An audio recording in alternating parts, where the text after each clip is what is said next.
The cold air made my 7th pregnant body feel even weaker.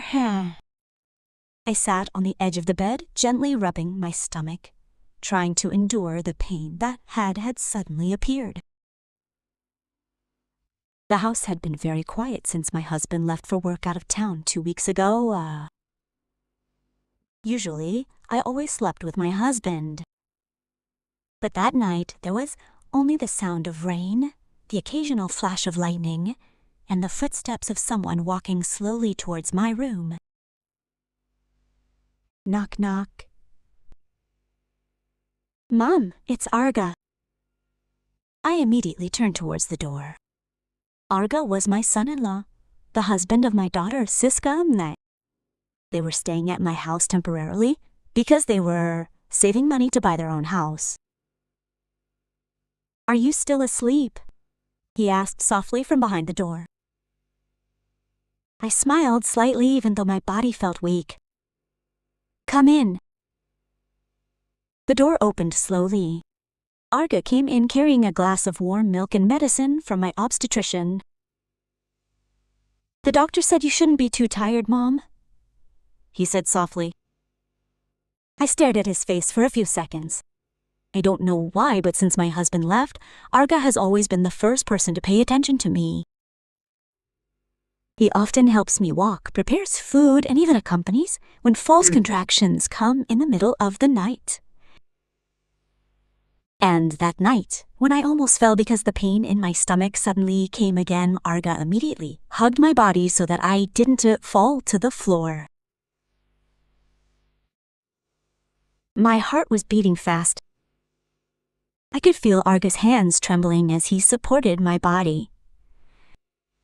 But at the same time, from behind the slightly open bedroom window, the light from my cell phone camera suddenly turned on. Click. Someone was taking a picture of us secretly. I don't know who it was yet. But since that night, my life and my family's life began to turn into a nightmare full of slander. My name is Mira. I am 42 years old. If people saw my life from the outside, maybe they would think I was the happiest woman in this village. I have a responsible husband, a simple, comfortable house, and a daughter who is married to a good man. But no one knows. My life began to change since the doctor said I was pregnant again at an advanced age. That day was still, it's clear in my memory. I sat in the clinic examination room, holding the ultrasound results with trembling hands. The female doctor in front of me smiled slightly before saying softly, "Congratulations, ma'am. Congratulations, ma'am. You're almost 3 months pregnant, Alana." I immediately froze. Pregnant, Doc? The doctor nodded. For some reason, my chest immediately felt tight. Not because I was unhappy, but because I was afraid. At the age of 40, I never imagined I would be pregnant again after my own daughter was married. I even cried on the way home. However, unlike me, my husband was very happy when he heard the news. Mr. Darto immediately hugged me tightly while laughing. With emotion, this is a blessing from God. But I'm not young anymore. That's precisely why we have to take good care of this baby. From that day on, my husband became very attentive. He forbade me from lifting heavy objects, asked me to stop taking too many catering orders, and even always reminded me when to take my vitamins. I felt loved again like a newlywed. However, that happiness did not last long. A month later, my husband got a big project out of town for 2 months. I still remember the night before his departure. We sat together on the porch enjoying warm tea. The night air was chilly, while the sound of crickets could be heard faintly from the backyard. Mr. Darto gently held my hand. "I'm sorry I have to leave you like this." I smiled a little, though I was sad.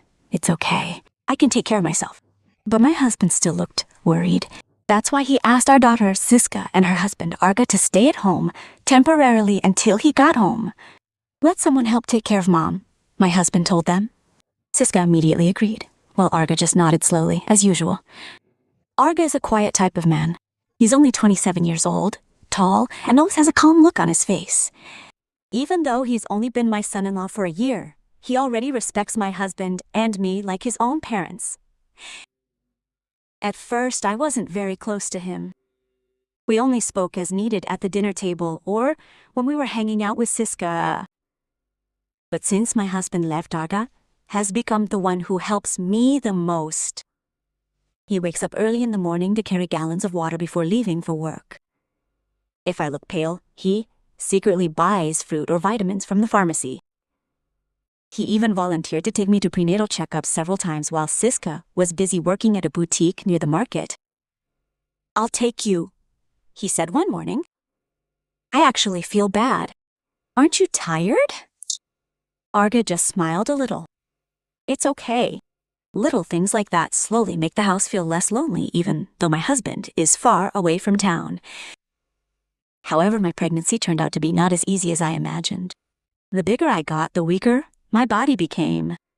My feet often swelled, my back ached every night, and sometimes my stomach would suddenly hurt so much that I could hardly stand. One night, I woke up because of a very painful false contraction. I tried to walk to the kitchen to get a drink of water, but my body suddenly became unsteady. I almost fell if Arga hadn't arrived just in time to hold my arm. "What's wrong, Mom?" he asked in panic. I winced in pain while holding my stomach. "Mom's stomach hurt." Arga immediately helped me sit on the kitchen chair and made warm water. That night he didn't even sleep to make sure I was okay. Since that incident, Arga has become more attentive. If I coughed even a little, he would immediately panic. If I haven't eaten, he'd be busy reminding me like a little child. Sometimes I feel bad myself. "You're too good to Mom," I said one afternoon. "Arga," I chuckled as I put my groceries on the kitchen table, because my father asked me to look after my mother. It was a simple sentence, but somehow it warmed my heart. However, without us realizing it, that small gesture of concern began to become a topic of conversation among the villagers. Neighbors began to frequently see Arga coming in and out of my room at night to deliver medicine or check on me. At first, I didn't think much of what they said. Until one afternoon, when I was buying vegetables in front of the alley, two women immediately fell silent when they saw me coming. "Hey, stop talking so loudly."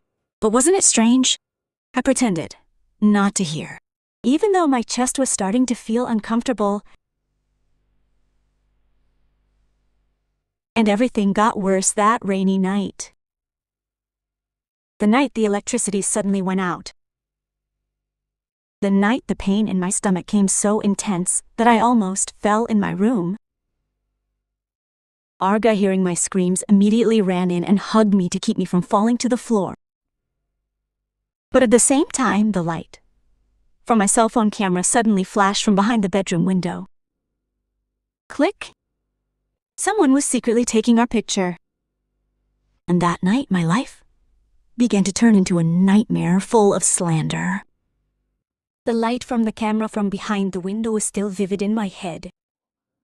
I, who's still weak from the pain in my stomach, I could only hold Arga's arm tightly while trying to catch my breath. "Who is it?" my whisper trembled. Arga immediately turned towards the window with a tense face. Without saying much, he immediately helped me sit on the edge of the bed and then ran out of the room to check the backyard. I was alone in the dark room. The rain was getting heavier outside the house. The sound of the wind made the window curtains move slowly. Meanwhile, my chest was beating very fast with fear. A few minutes later, Arga returned, breathing heavily. "No one," he said quietly. "But I saw the camera light." I knew Arga's face looked serious. There were footprints near the back fence. Hearing that, my body immediately felt goosebumps. That night, I couldn't sleep at all. A mixture of fear and discomfort filled my mind. For some reason, I began to feel that something bad was going to happen after that incident. And my hunch turned out to be right. The next morning, the atmosphere in the house felt very strange. When I opened my phone, there were dozens of incoming messages from the village mothers group. My hands immediately went cold when I read their chat contents. No wonder her husband dared to stay out of town for so long. Gosh, it turns out that all this time close to my own son-in-law. My chest immediately tightened. I hurriedly opened the photo they sent, and that's when the world seemed to collapse before my eyes. The photo from last night when Arga hugged my body in the room had spread everywhere. The angle of the photo was deliberately taken from outside the window to make it look like we were hugging passionately. even though at that time, I almost fell because of false contractions. My tears immediately fell. Oh, God. I even had difficulty breathing seeing the comments from residents who began to insult. A few minutes later, Siska came home early from work with a panicked face. "Mom, what is this?" she asked while showing the phone screen. I immediately cried. "That's not true, son." Siska looked confused and shocked. Her gaze alternated between me and Arga, who had been silent, holding back his emotions. "I was just helping my mother last night," Arga said quietly. But the situation had already gotten worse. Neighbors started coming to the front of the house just to peek at our situation.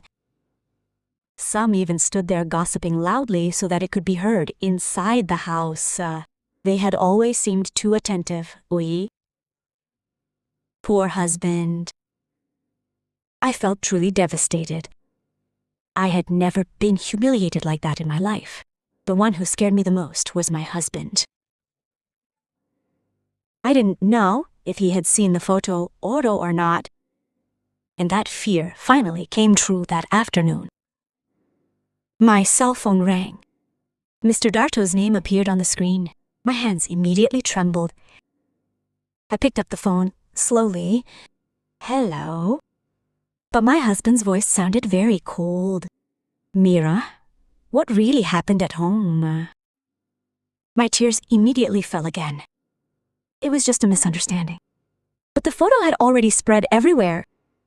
I tried to explain everything while crying. About false contractions, about Arga only helping me in, about someone secretly photographing us from outside the house. But the more I talked, the more I felt like my explanation sounded unreasonable. My husband was silent for a long time, until finally he said softly, "I believe you. That I'm embarrassed."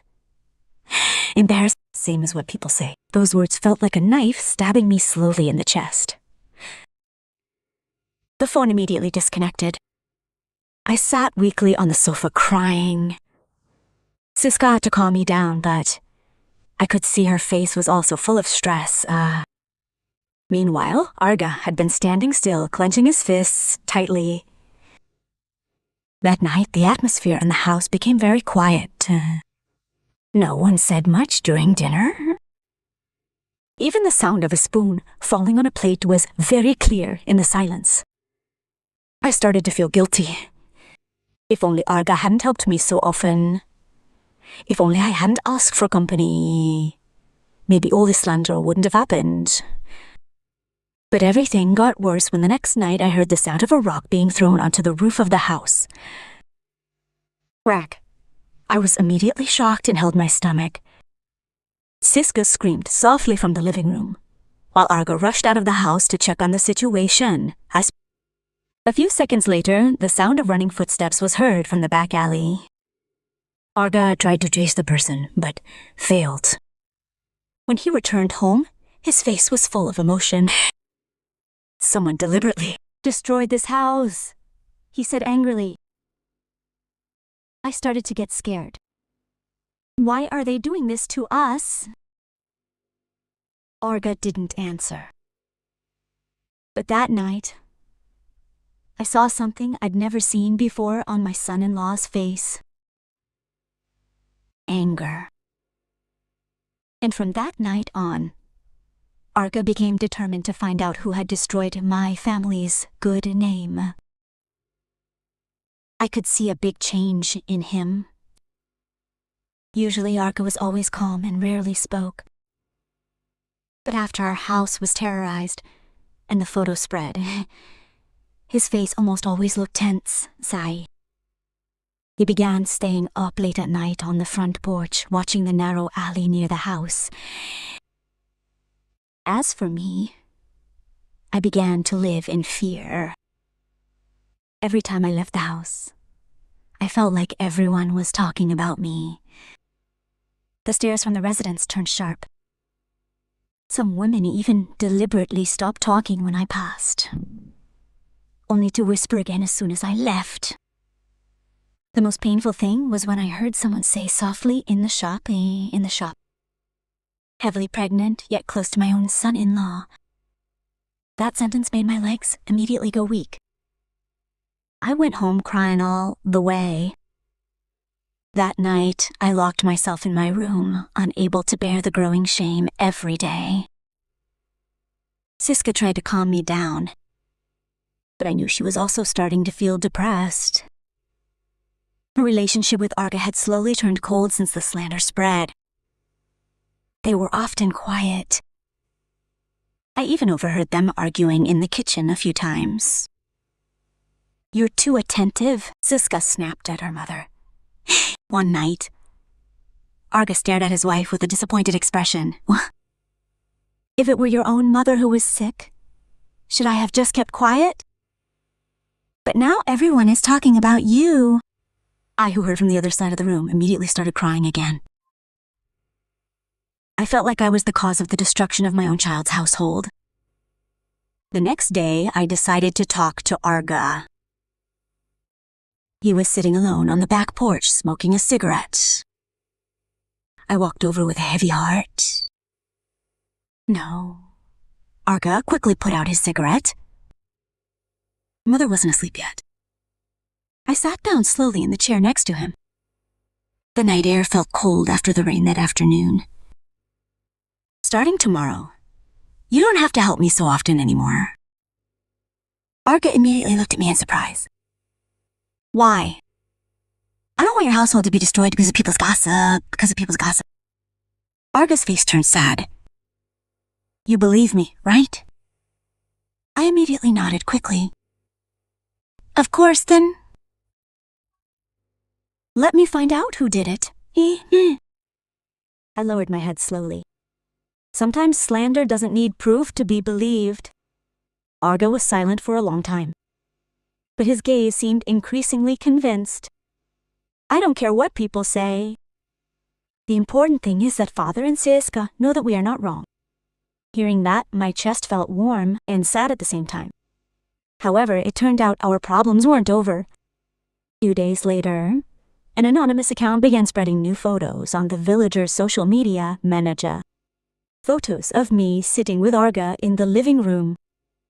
Photos of Arga helping me walk home from a prenatal checkup. There was even a photo of Arga holding my shoulder when I almost fell in the yard. All the photos were deliberately taken secretly from a distance, and the captions were increasingly cruel. "Husband out of town, son-in-law substitute." I was immediately shocked when I read that sentence. My hands were shaking violently. Siska, who saw the post, immediately burst into tears. "Why are they so mean to us?" I hugged my child tightly while crying too. Meanwhile, Arga immediately left the house without saying anything. That night he came home with a face full of emotion. I knew who did this. Siska and I immediately turned around at the same time. "Who?" Arga clenched his jaw tightly. "Rendi." I immediately froze. Rendi was our neighbor, a man in his 30s who had always caused trouble in the village. He was also known for teasing women and often getting drunk at night. "But why did he do this?" I asked weakly. My face, Arga, had turned cold. "Because he had once liked Siska and was hurt when she chose to marry me." My chest immediately felt tight. So all of this wasn't just ordinary slander. Rendi had deliberately destroyed my family out of revenge. But before we could do anything, my phone suddenly rang. It was my husband's number. I immediately picked it up with trembling hands. But this time, Mr. Darto's voice sounded much colder than before. "I'm coming home tomorrow morning."